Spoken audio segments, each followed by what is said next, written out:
This an all-out blitz, real hard hits, them other podcast trash, we gon' make them all quit. We cover all the topics with intelligence and logic. I know you wanna score, but ID gon' stop it. We from Texas, so that mean that we Texans. Breaking down the X's and O's, our profession. No complaining, just training, you see the progression. They had a Pro Bowl for talk shows, we get selected. We gon' celebrate every win like a birthday. Ray J with the news, first with all the updates. Spin move on the competition, yeah, we juking them. You not really in touch if you not tuning in. This is Crenshaw, Briggs, and VT. We want the touchdown, we not trying to go for 3. And it's best if you get up out the street, cause them bulls out the pen and they bout to stampede. Houston Texans, what up? What up? What up? What up? What up? What up? Hey!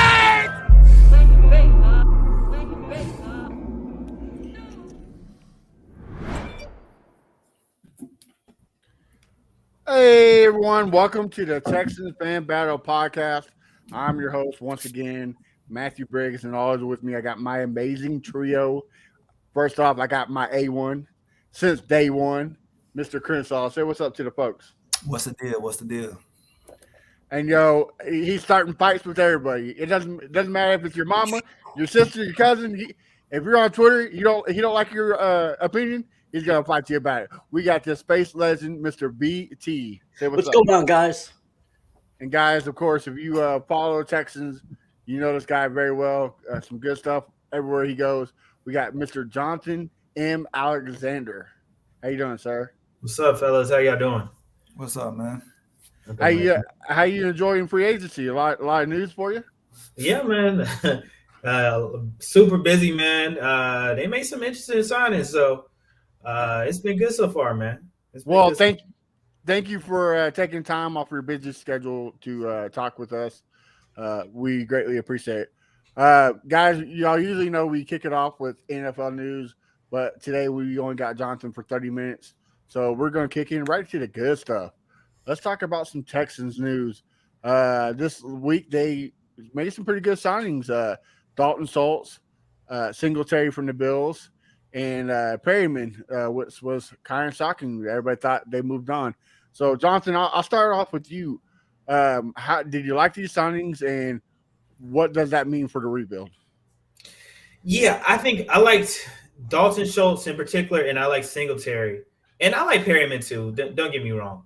But Dalton Schultz and Singletary, I thought were important signings they had to make, especially after they didn't re-sign Jordan Akins, who I thought, was obviously their best receiving tight end.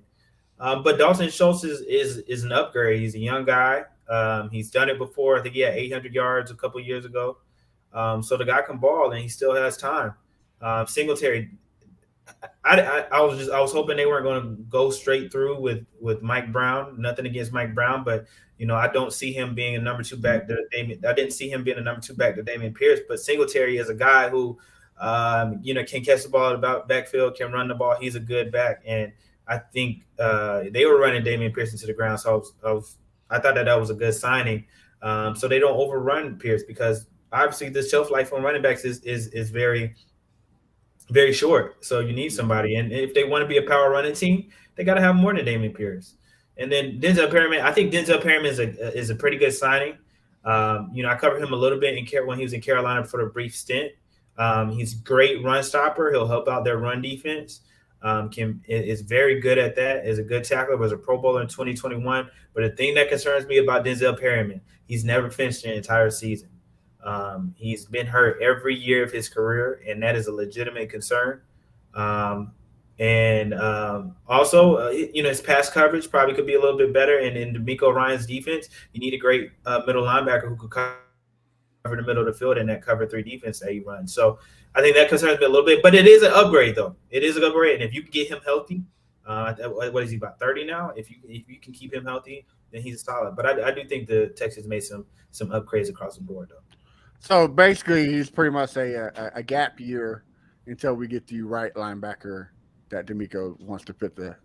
Yeah, I mean, it definitely seems that way. I mean, signing him to a 1-year deal, I think at this point in Denzel Perryman's career, because he hasn't been able to stay healthy, he's he's had to sign those kind of short term deals just to kind of prove himself. So, yeah, I mean, they could sign him again in the future, but I think Denzel is a guy who has to be able to show that he can be healthy for a full season for a team to kind of sign him to a longer deal.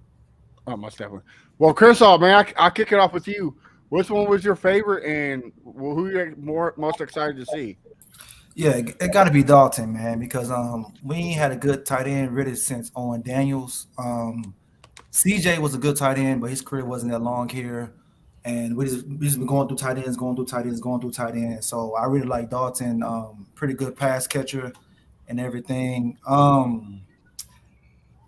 like the Jimmy Ward signing, and then I like the Sheldon Rankin signing as well. But other than that, I mean, everything was pretty good. Pretty Good. good. Hey, we got another special guest in the building. We got Lil Crenshaw to say what's up, buddy. So hey, Hey. All right, BT, I kick it off to you, bro. What you got? So I got to say that Dalton Schultz was definitely my favorite. I don't think they were necessarily targeting him. I think that when they saw that he rejected a 3-year, $36 million contract, that they threw their hat in the ring and they got lucky. I think getting him for $9 million honestly was a steal. If I remember correctly, I believe that the market really for him was rated anywhere between 12 and 14. So him getting $9 million, honestly, it was a total steal. I think his agent probably overvalued him with the Cowboys. So I don't know what's going on there. I did love the fact that Calvin Cowherd called out the Cowboys fan base for calling them delusional by when they said that they didn't really mind Dalton Schultz going. Dalton Schultz was a huge part of Dak Prescott's game, Especially in the playoffs, right? especially in the playoffs, but even in the regular season, you had games where he was throwing 290 yards with Schultz and 220 yards without, so like there were definitely big games with Schultz. So anyway, so that's part of it. But I don't want to bury the lead here and say we extended Tunsil, which to me, That's why. Yeah, thanks for kicking it into my next segment. But go ahead. well, go right ahead. Tunsil, Yeah. Yeah, so like BT was saying, we also traded away Brandon Cooks for a fifth and a sixth, and re-signed the best part of the Texans, Laramie Tunsil. And also, there's news of the Texans maybe going after Ed Oliver for the Bills. So, Jonathan, man, I'll kick it off with you again. You're our guest. What do you think? Surprising? Not you knew it was coming, right in the sand. As far as like Tunsil being Yeah. extended, yeah, I mean they had to do it. There was no way that they were going to let Tunsil play on the contract. Yeah, I think his cap number at the time was something along the lines of like 30 something million. Tunsil had told me during the season like he knew, Nick wasn't going to let him play on that deal, so they had to get a long term deal done. And good thing for Tunsil, he had one of the best years of his career. So he proved himself that he can be a long term answer. He's still 29. As you can see, offensive tackles are playing into their 30s at high levels. So you want to lock down, and they signed him to the richest deal, but it wasn't that big of a like his average per year is probably like $4 million more than what he was making before. Like they didn't break. They had to do it. It made perfect sense, and they did that. And he deserved to get that payday. And they need somebody to protect their future franchise quarterback. So I think Laramie is a good. He's emerging as a leader as well as a captain. He's a good dude. Don't people in the locker room love him? He's quite cool. If y'all ever met Laramie, like one of the coolest people ever, like to kind of get to know. And a reliable guy. He showed that he was a reliable guy and a tough guy and doesn't give up any sacks. And that's what you need in your left tackle. All right, VT. What about you? So I love this signing. For me, it was a no-brainer. He, quite honestly, I thought that he was. I didn't really think it was even a question. There were a couple of rumors that the Chiefs were looking at him that got me scared for an hour or two. But for the most part, I knew that it was going to happen. So I'm very happy with the Tunsil extension. The question now is, are we going to extend Titus Howard? And if we do that, I think we save roughly about $9 to $10 million if we extend him and spread his bonus out there, which would also give us more cap space to sign one or two more free agents. Will we? I don't know, but I think if you have your rookie quarterback, I think it may make sense to get your bookends completed. Like just make sure they're there for a couple years, you don't have to worry about it. Yeah. Before I kick you off the Crenshaw, here's a comment for you. Who is this sweet baby that has been introduced by this garbage? Come live with Aunt Sammy or Sam, and I'll take you to a Jags game. Talk about introduce the garbage. You take it to the Jags game. We don't want him around no rats. Come on now. All right, Crenshaw, we know that you hated Lermy Tunsil and you wanted to get traded. So speak to me, brother. Are you happy? What's the deal? I mean, I didn't hate him. I just thought that we could move Howard to his side and get cheaper players. But talking to you guys, especially VT, you got to do it, especially with getting the quarterback. You got to protect your blind side. And like Jonathan said, he's come a leader, and that's something that I didn't see in him when we first traded for him. So he's really matured a lot, and I really like that from him.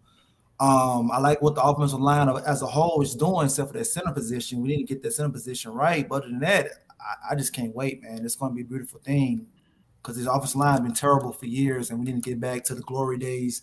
We had the Ben Jones and the Brandon Brooks of the world, Dwayne Browns, and all that right there. Oh yeah, most definitely. I'm missing those days too. Before we move on, Jonathan, can you kind of touch base of that Brandon Cooks trade? And also, do you hear any rumors of the Texans trying to go after Mr. I forget his name. Ed Oliver. Ed Oliver, yes, sir. Yeah. Yeah. As far as Ed Oliver, I haven't been on Ed Oliver. It's something that I definitely look into, but I haven't been on it yet. Kind of focusing on all this pro day stuff. But as far as Brandon Cooks goes, that was in the works. I had reported last week or a couple of weeks ago that the trade was inevitable, that it was going to happen, that sources believed that it was going to happen. It was just a matter of when it could happen. And Nick Caserio called up representation.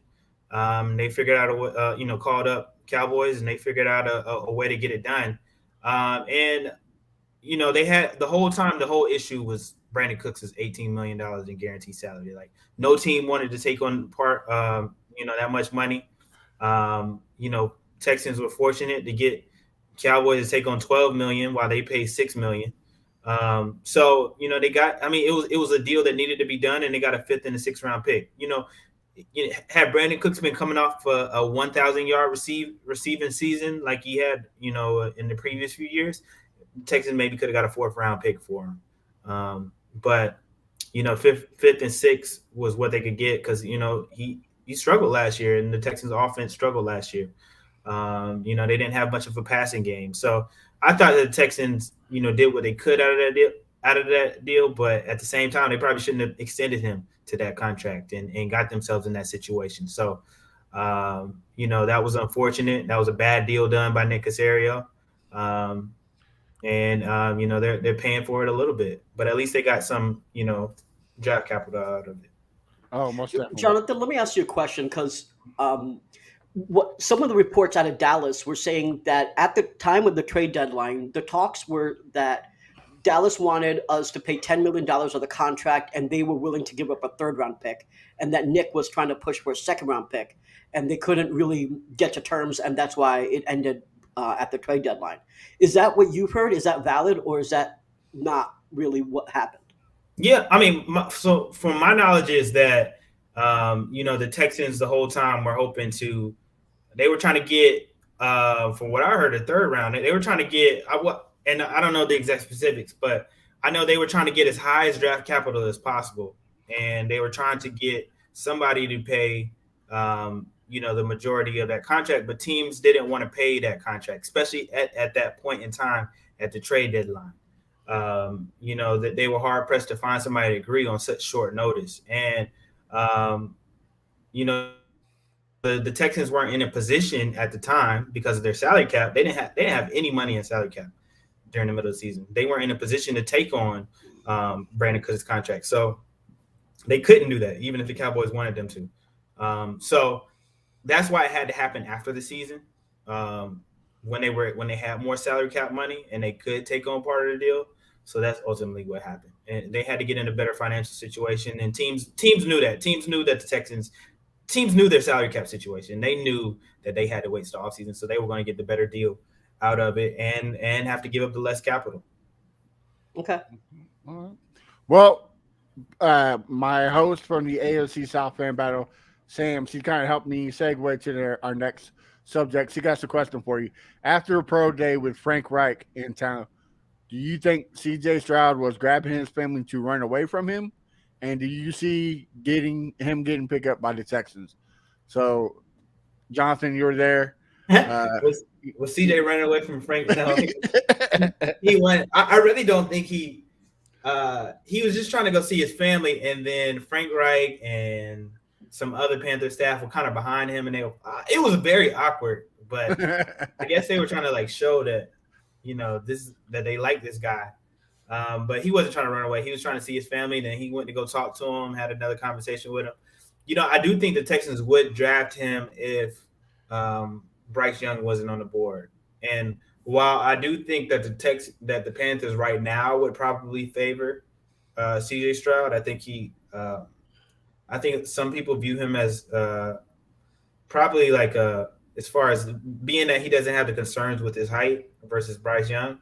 I think that the Panthers favor him, but I think the Panthers, if they do decide to take Bryce Young for whatever reason, I do think the Texans would take CJ Stroud. But I think right now it's looking like Panthers, Stroud, Texans, Bryce Young. All right. So pretty much writing in the wall, you think the Texans are taking Bryce Young if he's there, no matter what, if CJ Stroud's there or not.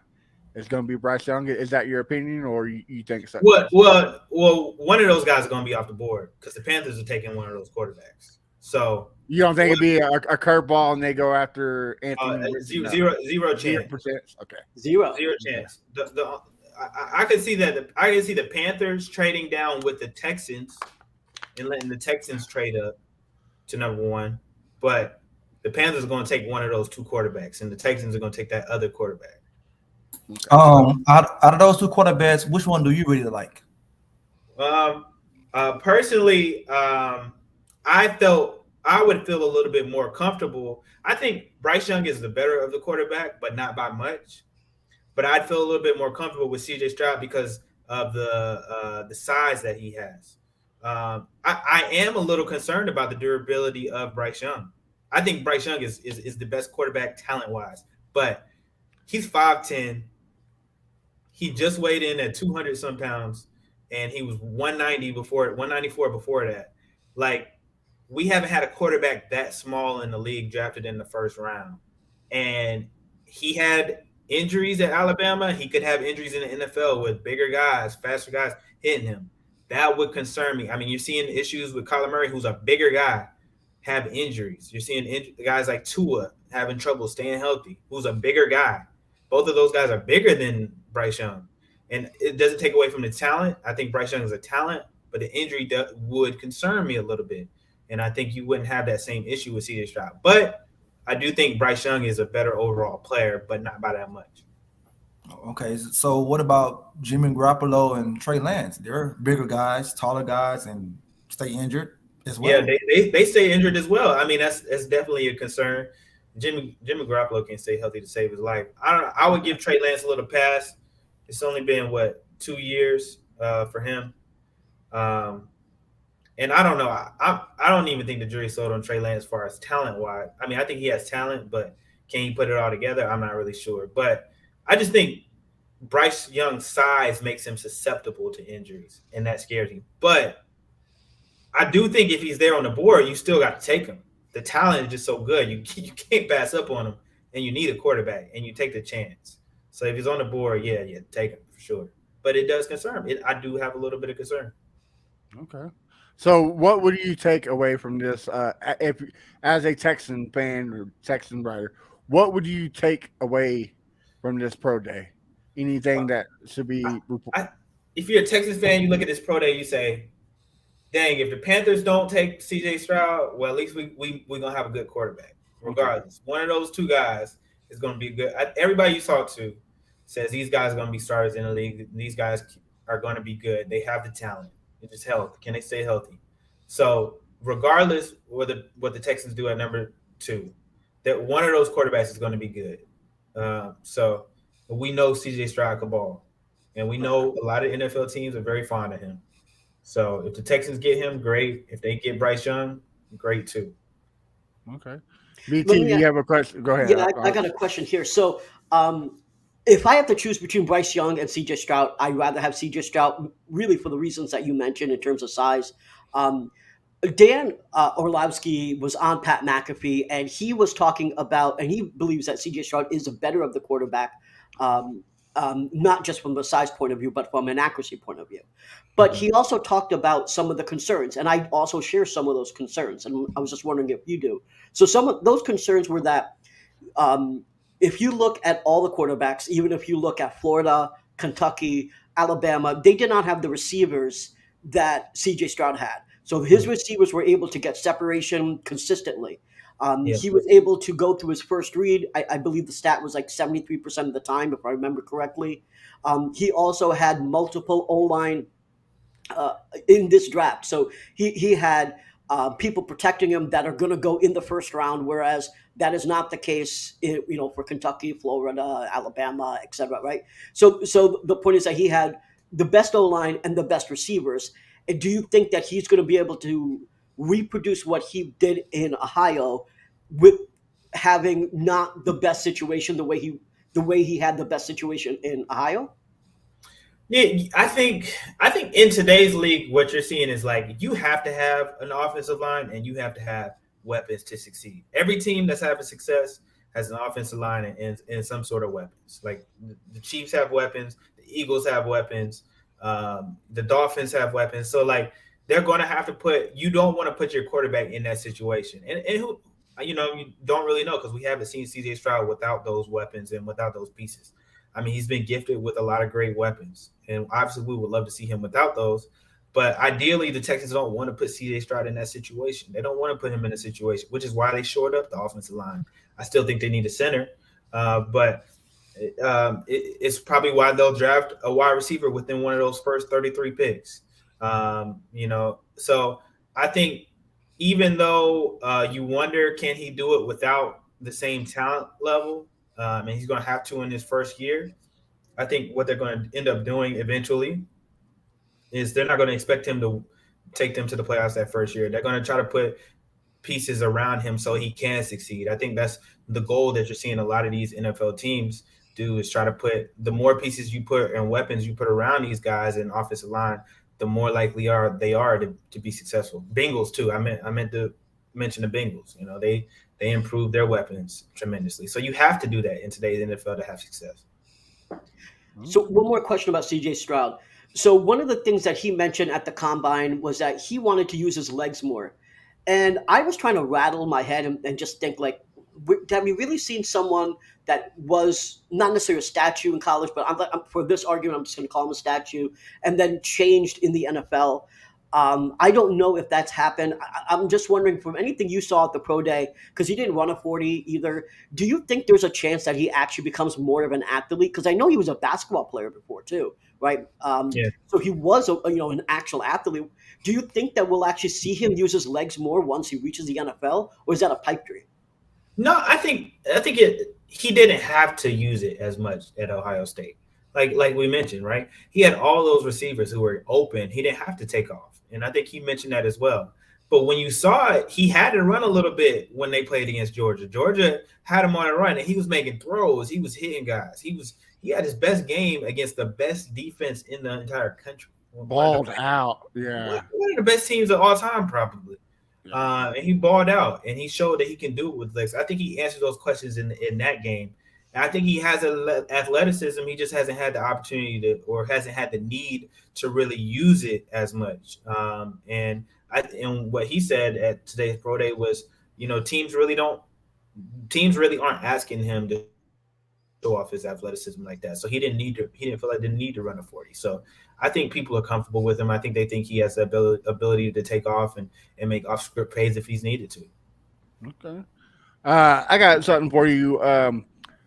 JSM, his injuries kind of sidelined him last year, and we really get to see him. Rumors are that he could have came back, but didn't want to hurt his stock draft. or his draft stock, so he took the year off. Do you see him going in the first round? Oh, absolutely. Okay. Yeah, his stock is rising. Like he was thought in the 20s, like there's a chance I think that he might not be there at 12. Oh, Like he's rising. I think there's a small chance. top 10, huh? I was thinking like I was talking to some NFL experts and they were like, back at the combine, and they were like, this is before he did his drills.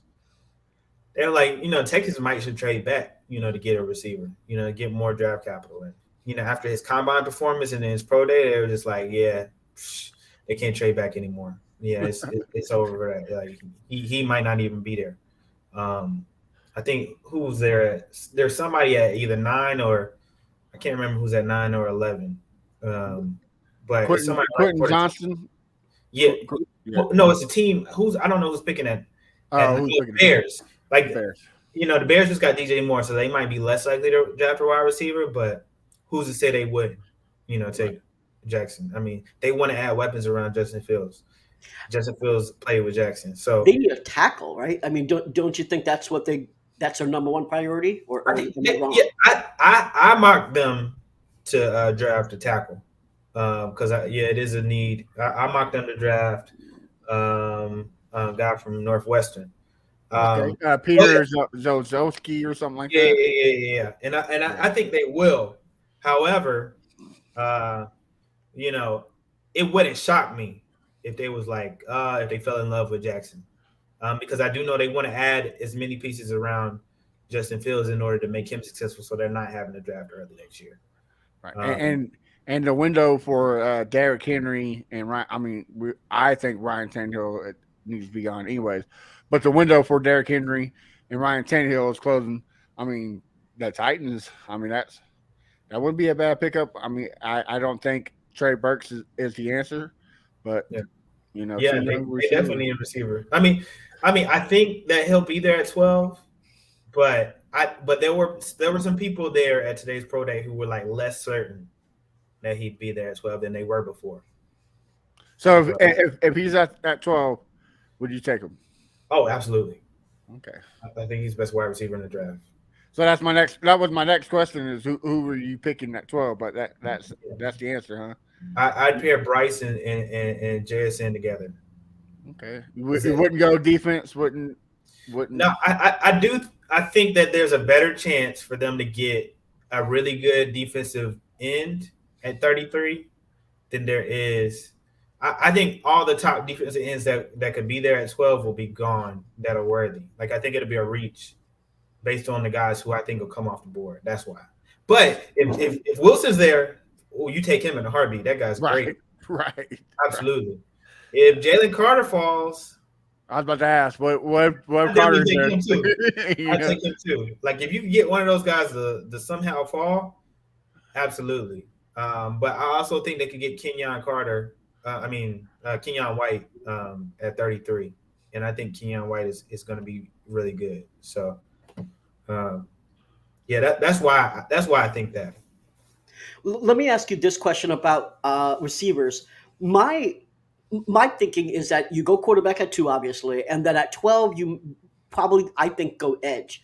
Obviously you could go receiver there, but I'm not. Even though as much as I like JSN, I don't know if he'll be an X. And my thinking is, why not go edge at 12, like get a Van Ness or someone like that, or even a Murphy, and at 33 you get your center, so that's solidified, and then you get your later round receivers, and then in 2024 get your straight up X, like try to target Marvin if you can, because my thinking is the top receivers, whether it's Addison or JSN or Zay Flowers, I don't think any of them will be an X in 2024. So would you spend your 12th overall pick on someone that's not an X? I don't know. I'd rather go edge. You bring up a great point because JSN played a lot of slot. I mean, he played mostly slot when he was in college. So, but what he'll tell you is like he can play X. Like he just filled in that role for Ohio State because it was necessary for them at the time. So, do you trust him? Do you trust what he's saying? Do you trust what Ryan Day is saying? Like they believe he can play everywhere on the field. I think Luke Van Ness, I think he'll be a little bit of a reach at 12. That's why I wouldn't take him there. Now, if they were to trade back, possibly, maybe like 17 or something like that, then yeah, I can see you doing that. But I think he's a little bit. I think Murphy's going to be gone. I think Murphy's going to be gone out of the. He's going to be in the top 10. I think a lot of people are high on him. And that's Wilson too. I think Wilson's gone at top 10 as well. Absolutely. But I would take Murphy if he was there at 12, but I think he's going to be gone. That's why I say that. And I think JSN, I think he's just a guy who's done it. And when he played with a lot of the better wide receivers on his team, he was the best guy on that squad. So, I don't know. I would have to see more film of him on the outside, but if I trusted what I saw and believe what he said that he could play on the outside, I think that's why I would take a chance. And I just think there's a gap in between some of the defensive linemen. And I think Luke Van Ness, if I traded back, I would take him, but I wouldn't take him at 12. All right. Well, it's hitting the 30-minute mark, so we'll let you go. But before I do, Crenshaw, do you have one more question about the draft for Mr. Johnson before I let him go? I mean, well, since he about to go, now he was about to draft. I'm just going to ask him, who got the better barbecue out of Charlotte and Houston? You trying to get me in trouble, dog? All right, so look, I like Houston barbecue. I like Houston barbecue, but I'm just used to all right. Here's what I'll say. All right, Charlotte barbecue is not that great. North Carolina barbecue, eastern part of North Carolina barbecue is different. Like it's vinegar based. That's what I'm used to.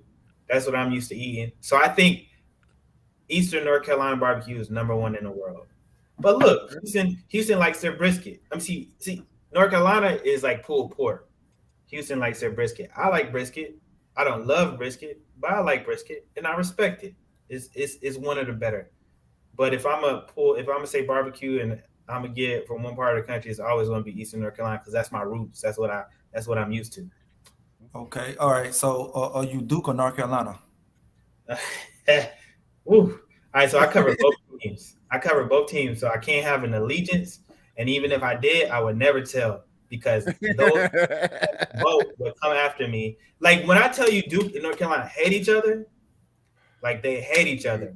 And they want to know, I'm trying to tell you, they've searched my Twitter history to find out if I've liked either one of the teams. So I could never come out and I grew. All right, I'll say this. I grew up watching one team.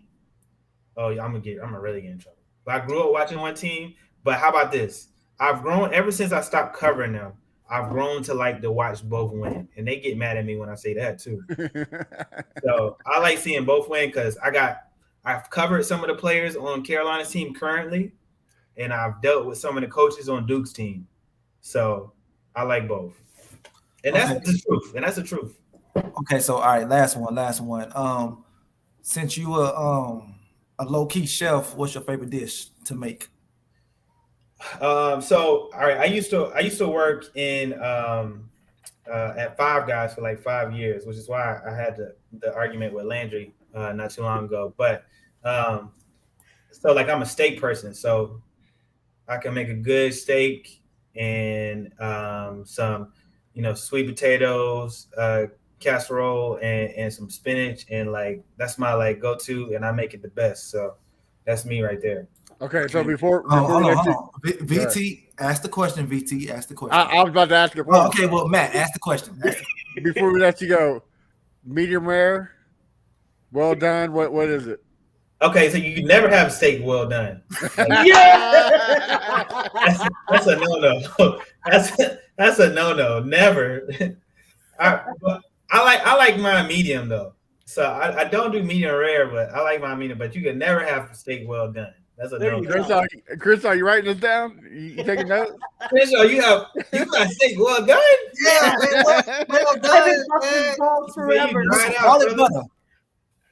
You dry it out. Oh man. Well, Jonathan, we hate to see you go, but we understand. Thank you again for coming on. Why don't you tell our listeners where we can find your stuff and where we can find you on social media? Yeah, you can find my stuff at HoustonChronicle.com/sports. Please consider subscribing.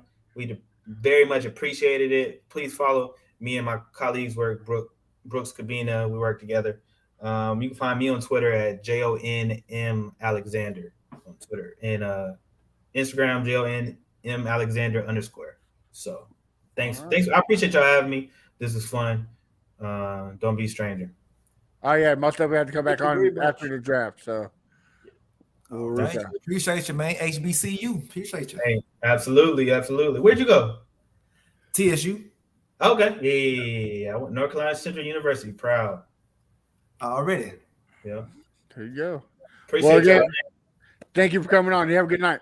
Absolutely. All right, y'all. Take care. Thanks. All right, should we switch to NFL news? Well, doing my job for me tonight, there, B. Oh. I would say next up, some NFL news.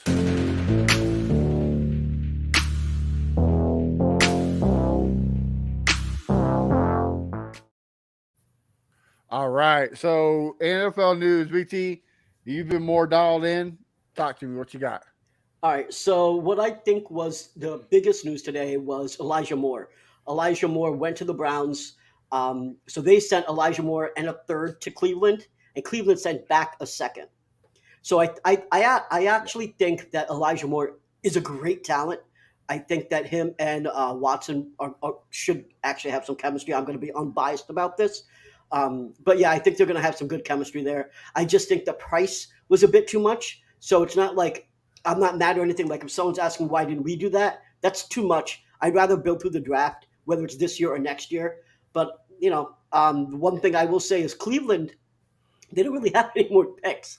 So if this does not work out, they are really putting everything into Deshaun Watson. And at this point, and obviously they went all in before with the contract, but now they're going all in with all the other picks. If this doesn't work out, they're basically going to be in rebuild mode for the next decade. So for their sake, they better hope this works out. Yeah, you kind of think this is a capital grab for the Jets, right? I mean, they got a second for it. They're trying to make a trade for the MVP, future Hall of Famer Aaron Rodgers. I mean, I was kind of writing on the wall, right? Like That's they got to what I'm get the figuring. capital. Chris, what do you think? What's your thoughts on it?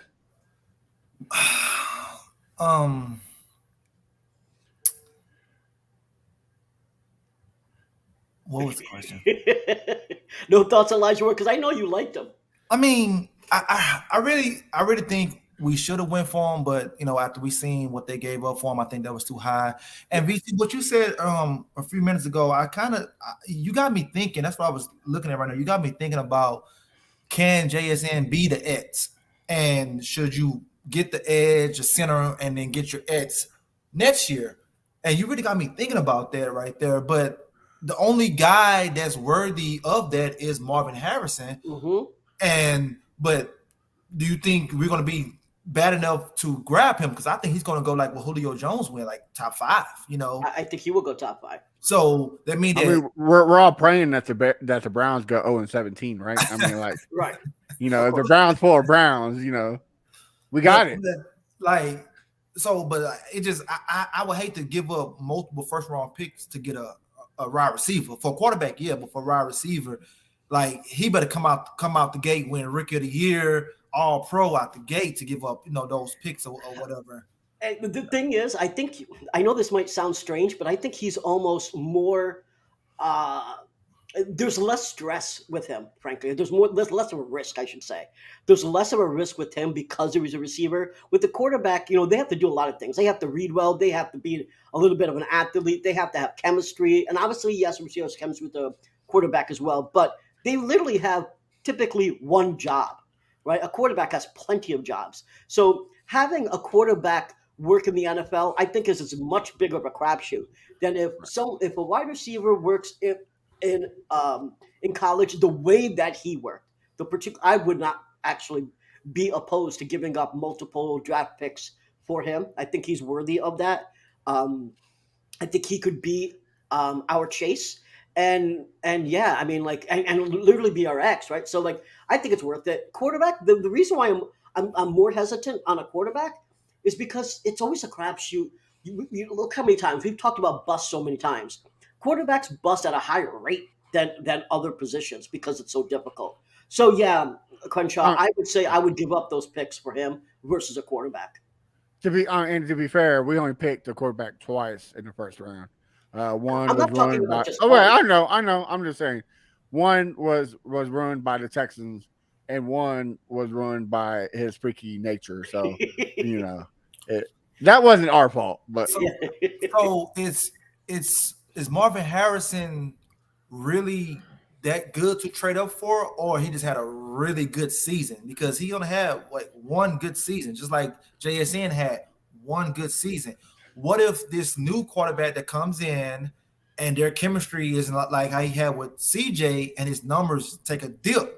Do you still think he's worthy of trading up for? So Chase only had one good year too. So remember that, right? He had one good year, and he's obviously. He won a championship though. I'm just saying though. I mean, he had one good year. They took the risk on that That's one true. good year, right? So I don't think it's a stretch to take that to go up and get him. I think that you have to look at you have to trust your evaluation of talent, and if you trust your evaluators and your scouts, and we're giving him hype, but if they actually trust him, yeah, you trade up and you get him. Does that mean that we could fail? Yeah, but I think you gotta swing for the fences every once in a while, and I do think that we will actually have a decent season. I'm gonna go out. I've been on record saying I'm gonna stop giving predictions until the draft. Fuck it, I'm gonna give a prediction saying that we're actually gonna have a good season this year, and we're gonna be out of the top 5. I think it would be very. I would be surprised honestly if we pick in the top 5. And so, if we want to get a really good receiver, we're gonna have to trade up. We're gonna have to have the balls to give up those first round picks. So I'm not against that at all, and especially for someone like Marvin. all right. Well, guys, before we end the show, we still got some more news, so I'll move on.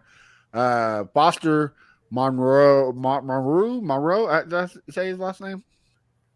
Right? Yeah, Moreau, I believe. Monroe, right, yeah. He was working out for the Saints, about to get signed, going through the physical, and found out that he has leukemia. So he is taking a step away from football.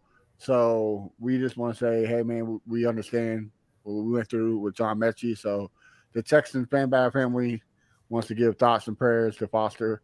Hopefully it's a speedy recovery. Yep. And you're back on the field. We never like to see catching more touchdowns. Right. Yeah. I mean, dude was a stud for being a backup. So I was looking forward to seeing him be a starter somewhere else.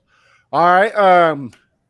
There are some rumors going on that the Titans have become the front runners for the Lamar Jackson sweepstakes. I've been arguing on Facebook on the group that we're in, the AOC South Fan Battle group. One guy says that Lamar Jackson does not elevate the Titans to be a playoff contender. So I kick it to you guys. BT, I'll start off with you. So first of all, you know that I love Lamar Jackson. If he came to Houston, I would have to go to the ER for the 4-hour erection that I would have. So pause. But but I will say that the Titans should grab him, but they won't. And what I've been told is that essentially no team will actually give him an official offer letter for multiple reasons. And I know I went on a rant last one other show, so I'm not going to do that again. But the bottom line is I don't think any team is actually going to give him an official offer letter. I think you'll have teams talking to him, but at the end of the day, they're worried that the Ravens are just going to match, and they don't want to go through the rigmarole of trying to negotiate with him. So he's going to get stuck in Baltimore, and so I don't think it's really going to happen. So it's not an issue, unfortunately. Well, if they do, does he automatically upgrade the Titans to a playoff team? I think he could. I mean, I think they're missing a lot of pieces, frankly. But the thing is, it really depends. It really depends on the OC, and you know who the OC is. So the problem there is you're running with Tim Kelly there, right? So the Titans specifically, I don't think he would do really well. Honestly, I don't think if I was him, I wouldn't accept it even with the money. Maybe with the money, but from a win perspective, I wouldn't, just because they're not set up for him. They don't really have the tools that he needs. They don't have the OC that he needs. He's going to hate his OC just like he hated Greg Roman. That is not the situation where he should go. Where he All should right. have gone is somewhere like the Panthers or somewhere like that. Well, Deshaun Watson loved Tim Kelly, so you never know. He might fall in love with him too. Chris, what about you? What's your thoughts? Well, I think he should go to the Jets. I think the Jets is more set up for success for Lamar. But yeah, he go to Tennessee. He's basically being in a worse sort of situation. They have no wide receivers. They have no tight end. They have an aging running back. The defense is okay, but what they do have going is a great coach. I hate to say it, I didn't think he was going to be a good coach when they signed him, but golly, that guy has done a great job coaching them. I'm hoping that our coach could, do the same, for us that he did for them. But yeah, if he go to Tennessee, it would just be great story, but they're not going to do much at all. I mean, he's actually to me, I think he will work harder and more with Tennessee because he got to do more because they have so much less. Right. So I don't think that's a good fit for him. Like BT say, it would be only for the money, and I don't want that. Like I want my player to be there for the money and want to win as well because I think he'll lay it down with them because he's like, man, hell no. I mean, I think the Ravens have a better offensive line, right? But I mean, the Ravens pretty much have the same wide receiver core as the Titans, and the Titans have a upgrade in running back. The only thing weapon wise the Ravens have is Mark Andrews, Pro Bowl tight end, and Titans have who is it? Austin Hooper, like so. He ain't But with not them no more. anymore. He's He's gone gone. to the Raiders. Oh yeah, that's right. Yeah. Yeah. See, you have nobody. So Nobody, yeah. So it's like say receiver he'll wise. be doing more work with them. Right. So, well, speaking show me the money Jerry Maguire style, Austin Eckler is saying that he is not getting what he deserves. What is y'all's feeling about this? Crenshaw, I'll start with you. Well, he was undrafted, so he was already underpaid already. He was a backup. Then he showed that hey, I'm just as good as Melvin Gordon. So they didn't want to Even keep better. him. Yeah, and he's been a touchdown machine. He single-handedly beat us this year. He's a great running back, and he know that his shelf life is not long. So get your money while you can. Right. Is he gonna get it? I don't know, but he's looking at damn, y'all signed all these players last year. So let me get my money before it's time to pay Justin Herbert. So I feel what he's saying, but I think they're probably going to either trade him or they're not going to pay him, and he's going to end up selling for less than what he really won. Yeah. But he's a great player. BT. I think Ezekiel Elliott ruined the running back market. He got way overpaid and underproduced, and I think that teams are very scared of giving anyone a high second deal. He's 27 years old, and after 28 is when running backs really start to degrade, and so you essentially have 1 year before you have to worry about it. And so, unfortunately for him, he has a position that isn't going to be as valued, I think, for the next 5 years or so. And he's great. He's had 500 yards from scrimmage, right? So he's worth more, but the market is not going to pay that anymore. So I think he's going to have to take a little less money than he wants. He wants a long-term deal, so it's either get the long-term deal on a discount or get paid and have a one-term deal. You're not going to get both, so he's going to have to compromise and choose what he wants. If I was him, I'd take the money on a shorter-term deal and get as much as you can right now. Because you don't know what's going to happen, and just get paid. And even if for a year contract, I would do that if I was him, frankly. Yeah, I mean, and also the dude's skill to catch the ball in the backfield is just amazing. I saw a stat. I forget what year it was, but he leads the running backs in touchdowns by 50, and the closest one to him, I think, is Josh Jacobs to like 38. So I mean, dude's a touchdown machine. So he is worth the money. But I agree with you, VT. That damn that damn Ewok looking running back, he screwed up the running back market, so it sucks to be him. Well, guys, it's the part of the show that we hate. Like Crenshaw always says, it's the end. So I'll shoot it off with you, Crenshaw. Where can we find your good shit talking? Well, let me say one more thing. All right. about Denzel, the guy that we Perry? we just picked up. Yeah. Did anyone you guys know that he has the Raiders franchise record for tackles in a year? Yeah, 154, right? Yes, that is for that franchise been around that long for him to have that. And that many, and that great of a Jack Tatum, Howie Long. Yes, Yeah, and only 15 games. yeah. So that was, I mean, ain't that many games, but still, but that's pretty good. So hopefully we can get that here, at least, in the run game. I don't know about the coverage, but in the run game. But that's what I want to say. But look, you can find me at Fifth Ward Crenshaw. I'm everywhere. Just holler at me. I talk back. I don't talk as much shit as VT. I'm more of the chill person. I try to calm everything down. So I leave the shit talking to VT and I just be entertained with my popcorn. Yes, sir. And speaking of the popcorn Ray, VT, tell me where we can find you at, brother. You can find me on Twitter at Brown Chubby Bear. And you can find my newest article, which I'm working on, which is going to be a recap of the free agency period that we had on at fanbattlesports.com. So you'll see that tomorrow sometime around noon. So check out fanbattlesports.com as well as find me on Twitter. I'll fight with you at Brown Chubby Bear, and I'm either hosting or co-hosting a space almost every day, so you can find me pretty easily. All right, guys, and you can find me at A1 Day One Texans.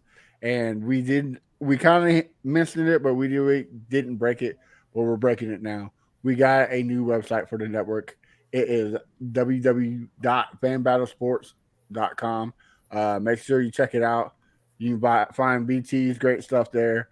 The Titan, if you can stand Mayo written content, the Titans just dropped a great article about Lamar Jackson.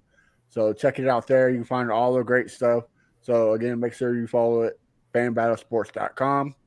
And you can find the Texans Fan Battle everywhere. Google, MySpace, OnlyFans, wherever you want to find it, we got you. But also make sure you check out our sister podcast, the AFC South Fan Battle, where it's usually me and sometimes these two guys talking mad trash to the Titans, the Rats, and the Colts fans. So check it out. Until then, guys, have a wonderful night, and we'll see you next week.